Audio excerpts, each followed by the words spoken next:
for the review for Xerox from the chat. It's a $2 final table 180 man.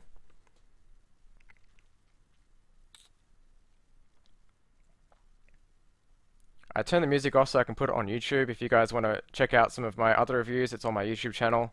There's also some other cool videos on there which might be interesting.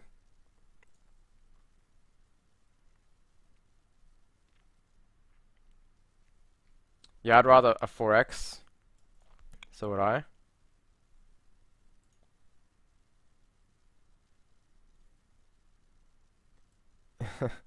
It's worked for them. Good marketing, that slogan. But it's not an Australian thing. So $2 180 man final table. Let's look at the stacks before we get into it. We have 40,000. This guy is 58, 46, 10,000, 17, 20, 49, 23. Blinds are 2,000. Some pretty deep stacks actually for a final table. These are the short stacks up here, 5 and 8 big blinds. Everyone else has 10 or more. So in terms of 180 man final tables, it's actually fairly deep. It's not really deep poker because it's still less than 20 big blinds. But you can still play a little bit.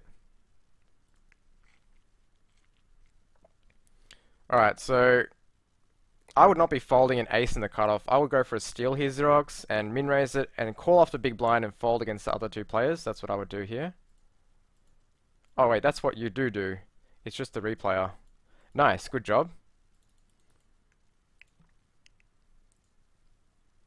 Q9 is right call. Maybe it is, man. Maybe it is. I don't know. Q9 was not bad. Did I misread the stack sizes? I thought it was like 10 big blinds.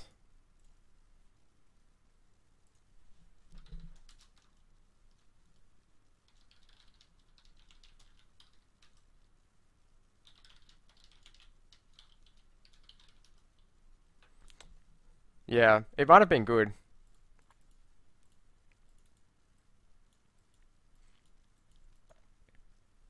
Double bounty.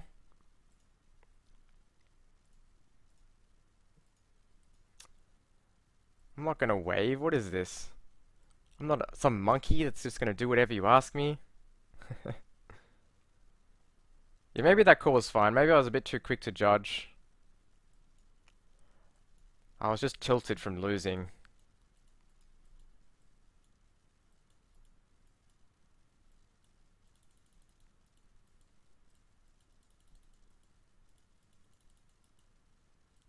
Okay, just shoving with the ace-10 looks good to me.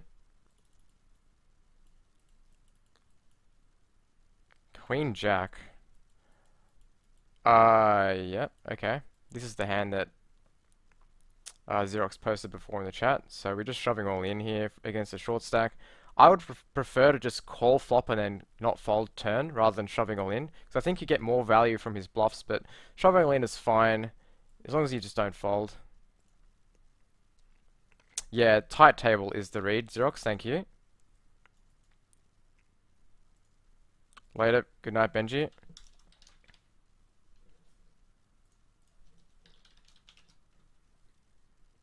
Okay, yep, good job. Don't know what he was doing with tens.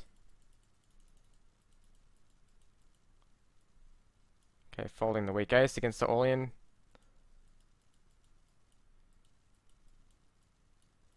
Raising threes. Tight table.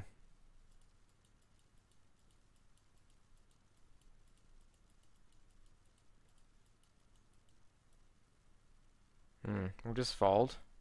Out of position. So on a tight table, you definitely want to be raising this. Good job. On a loose table, that might get reshoved on, but on a tight table, I'd like the steal on the button, probably with any two cards. So we're in the big blind, defending 10-9 off against the min-raise. That seems fine to me. Small bet on the turn, I like it, and I'd go for, I think, a small value bet on the river. 10,000, 15,000, something like that. Looks good. Tilt judgment, yeah. Yeah, I think I was a bit quick to judge. His call is fine.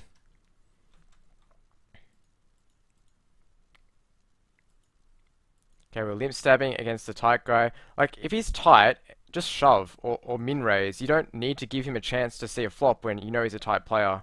You can actually shove all in here profitably, which I think is what I would do, rather than trying this limp stab play or min raise. Like, you just don't need to let him see a flop when he's this tight. You're giving him a chance to hit a pair for no reason. You know what, man? On a tight table, this is actually very close. Because he is pushing 8 big blinds, but he's a short stack.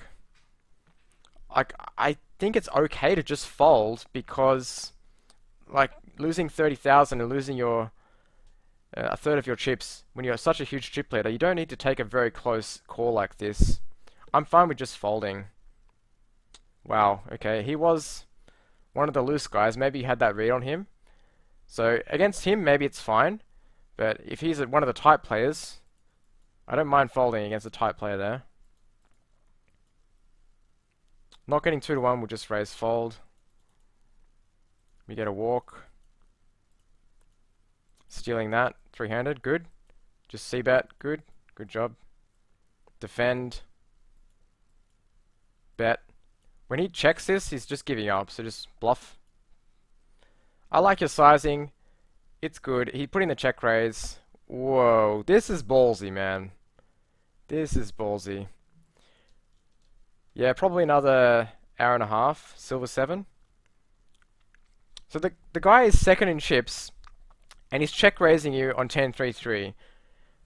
Like, I wouldn't be making this risky play. I would just fold. It turns out that you were correct, but I don't like that, man. I think it's just too risky. Easy all in. Good job. Heads up time. All in. Good. Okay, bad luck.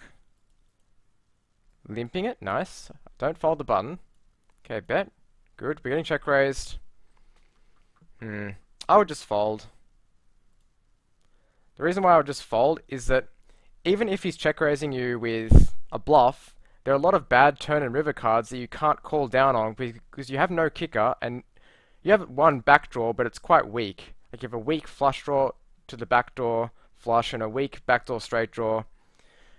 So even if he's semi-bluffing you with a draw, you just can't really call down with bottom pair on a lot of rundowns. So I would just fold here. Like that's one of the best cards for you. So I hope you call now, because that's the if you fold now, then calling flop is definitely a mistake. We'll just check back river. Yeah, I definitely think folding to the flop raise is the best play there. Raising the queen 8, I like that. Min raise that, like that. Just c-bet. Seems fine. Yeah, I mean, this guy's pretty aggro. He's been raising us a lot, check raising a little bit. But yeah, I would find a better spot, I think, rather than just rebluffing with king high. Defend jack 9. Okay. Value bet turn. I like it. Well done. Just limping that. Good. Bet. Good. Perfect. Check that one. Call. Good. And check. I think I would check river. I don't think there's too much value in betting this 10. What are you trying to get a call from, really? You don't need to turn this into a bluff. He's never going to call you with a 9. You split with all 10s. You lose to some 10s. I don't think he's folding a jack. So, like, you don't need to turn his hand into a bluff because it's strong enough to just take it to the river, maybe bluff catch. You can check call, but you're not going to get value by betting. You split with this hand. And this is, like, probably one of the worst hands he's going to call you with.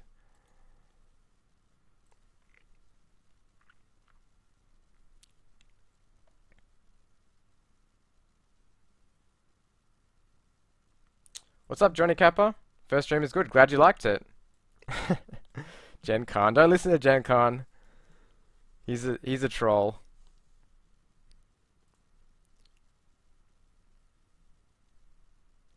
I'm not waving, bro. Well, I'll do this in the chat. That's all you're getting.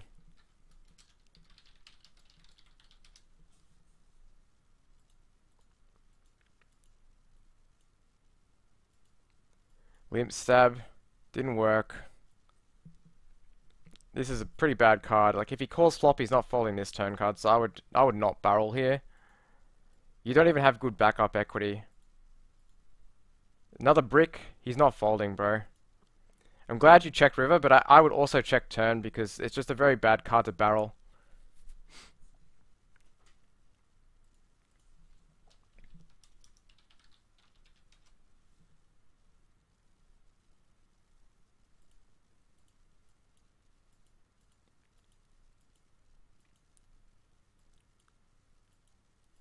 Value bet, nice. What I don't like about this King 9 is your sizing, because you have been c-betting very small, then now all of a sudden you c-bet big when you actually have a pair. I would recommend just stick to a normal sizing so that he doesn't get a read off your bet sizing. Make it your normal size you were betting before, like 8,000, 9,000.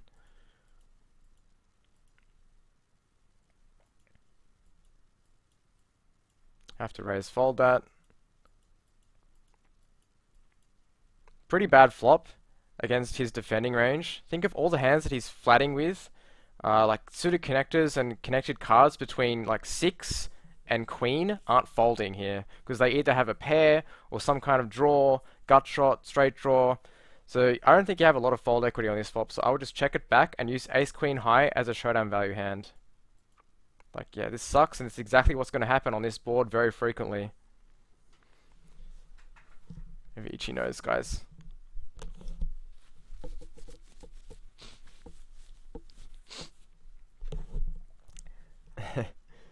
You guys are all Twitch noobs. Go to any like Twitch gaming stream and like 123 is a thing. It's a Twitch thing.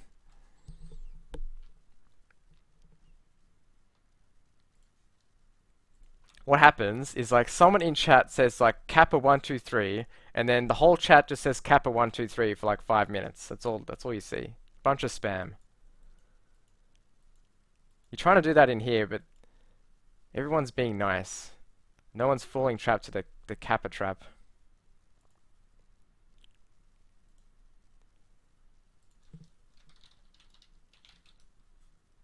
There you go. Alright, check, check, we miss.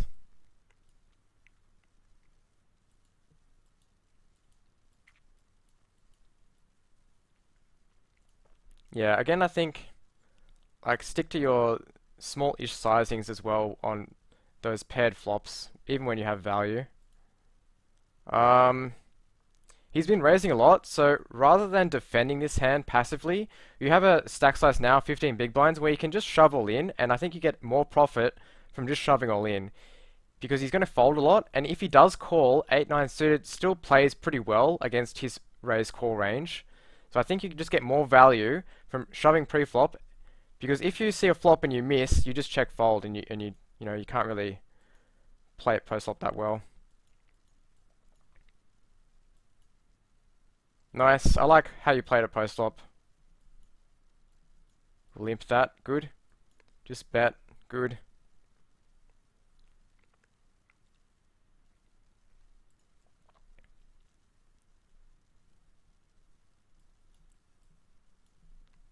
I love this King 5 raise. He's been trying to limp a few times, so I like it. Staples butt plug is jacking off while watching this stream. That's a cool name, bro. I like it.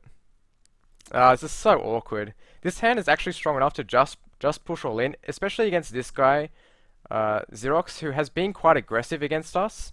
This is what you want to avoid.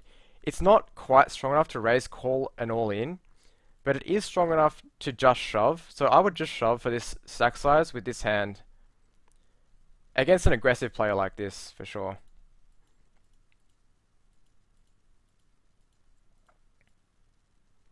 Well, we have top pair against an aggressive player. We're not folding. Let's just shove it all in. Nice. Great work. Pretty well played, Xerox. You've been doing well, man. I can tell you've been practicing.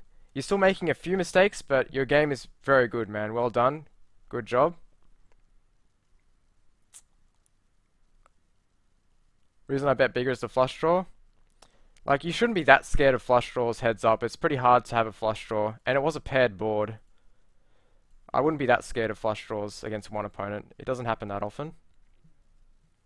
Back to the games, guys. What should I play? I want to play like a 6 max turbo.